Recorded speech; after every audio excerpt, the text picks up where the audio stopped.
nous allons maintenant chercher la solution analytique de Blasius. Donc la solution analytique de Blasius, elle est basée sur deux idées.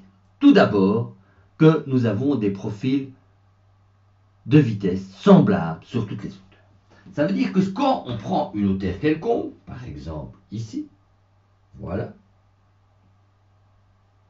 et qu'on dessine la solution, on suppose qu'on a une certaine épaisseur de couche limite, et que si on prend l'endroit où la couche limite est plus petite, les profils sont semblables par rapport à une variable de similitude définie comme x sur delta.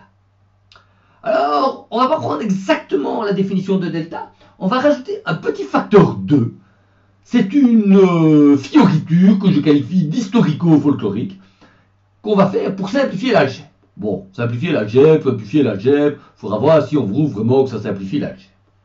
On va faire une autre idée, c'est qu'on va chercher une fonction de courant. Alors, on va faire un petit interlude mathématique pour expliquer ce que c'est une fonction de courant. Fonction de courant, c'est une courbe, une fonction, dont les isolignes correspondent à une trajectoire d'une particule dans un écoulement incompressible stationnaire. Donc, les isolignes de la fonction de courant vont nous fournir ça. Alors, pour faire ça, on va faire quelques petites équations. La fonction de courant, c'est un truc bizarre. C'est une fonction telle que, quand on a un écoulement incompressible, si on calcule son rotationnel, on obtient le champ de vitesse. Donc, le champ de vitesse est obtenu comme le rotationnel d'une fonction de courant. Attention, psi est un vecteur. Et on a une autre chose qu'on va définir, c'est le tourbillon qui est le rotationnel du champ de vitesse. À partir de ces relations, on peut définir plusieurs choses. On peut définir que quand on a un écoulement incompressible stationnaire d'un fluide visqueux newtonien à paramètre constant, on peut obtenir que le Laplacien de psi est égal à moins oméga et que le Laplacien de v est égal au moins le rotationnel d'oméga. C'est l'application des théorèmes intégraux qui sont indiqués sur le transparent. C'est un peu compliqué, c'est un petit interlude mathématique, mais on va passer l'interlude mathématique et on va écrire la même chose en deux dimensions. En deux dimensions, vous voyez que la fonction de courant se réduit à une constante et que U est obtenu comme la dérivée de psi par rapport à y et V est obtenu comme la dérivée de psi par rapport à x. Et que le tourbillon, il est scalaire également. Il a une seule composante perpendiculaire au plan xy et cette composante se dérive comme dv dx moins du dy. Et les équations indiquées au-dessus s'écrivent de manière beaucoup plus simple. Alors, ce qui est important, c'est que si on a psi, une fonction scalaire, on obtient automatiquement un champ de vitesse incompressible. Ce qui est intéressant. Alors, on le voit immédiatement que le champ de vitesse sera incompressible parce que si on écrit du dx, ça c'est rien d'autre que la dérivée de psi par rapport à x, y. Et si on écrit dv dy, on obtient directement d psi dx dy. Et on voit que quand on fait la somme des deux, puisque les deux dérivées partielles croisées sont les mêmes, cela vaut la 0. Donc en fait, quand on a une fonction de courant, l'écoulement qui va en déduire est automatiquement incompressible.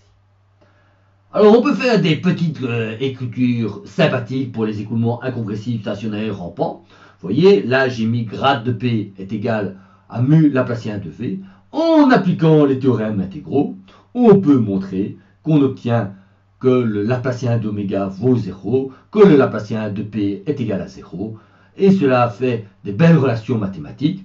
Je vous laisse rechercher ça à votre aise, calmement chez vous. On fera ça peut-être un jour plus tard, mais c'est un peu compliqué.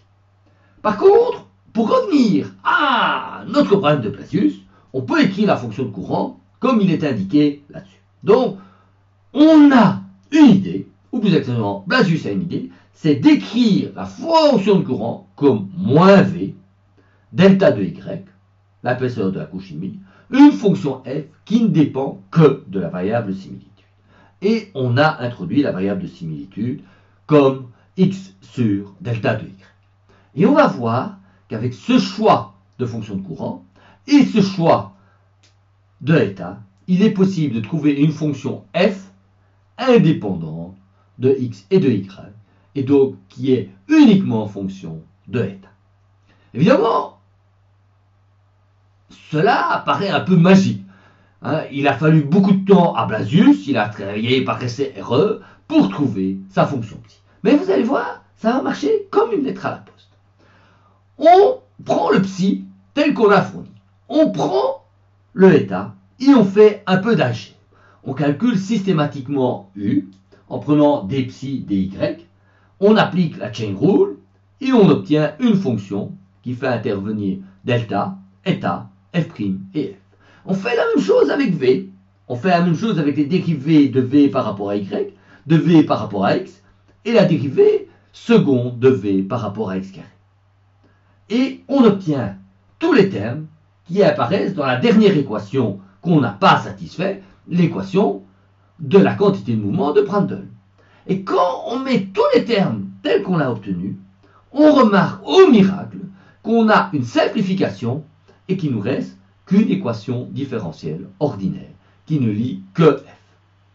Alors c'est une équation du troisième ordre sur laquelle il faut trois conditions frontières. Et les trois conditions frontières, c'est que f de 0, f' de 0 doivent être égales à 0 et que la limite tendant vers l'infini de f' de état doit être égale à 1. C'est un problème numérique qu'on peut résoudre avec la méthode du tir. Donc on va rechercher, imposer f, f', f seconde en 0, et on va chercher la valeur de f seconde de 0, de telle manière à ce que la solution, quand état tend vers l'infini, tend vers 1, et cela se fait de manière classique avec une méthode de tir, une intégration de E. Quand on applique les deux ensemble, on peut trouver la solution numérique. Alors si vous trouvez la solution numérique, voilà la solution numérique que l'on obtient. On voit une vitesse horizontale, une vitesse verticale, et vous voyez que la vitesse verticale a tendance à tendre vers la valeur 1 pour état approximativement égal à 4. Alors vous allez me dire, oui, mais vous nous aviez dit que c'était lorsque delta valait 1, état valait 1, que la couche limite ne voyait plus l'épaisseur. Ce qu'on a fait, c'est un raisonnement en termes d'ordre de grandeur. En termes d'ordre de grandeur, mais on voit qu'on a le bon ordre de grandeur. Notre estimation a priori de la couche limite correspond bien à l'ordre de grandeur qu'on observe numériquement. Notez aussi qu'on a une équation du premier ordre et une équation du second ordre. Donc il faut trois conditions limites. La vitesse v en 0 et en infini. Et une seule condition sur u. Et donc, vous voyez qu'à l'infini, u ne tend pas vers 0.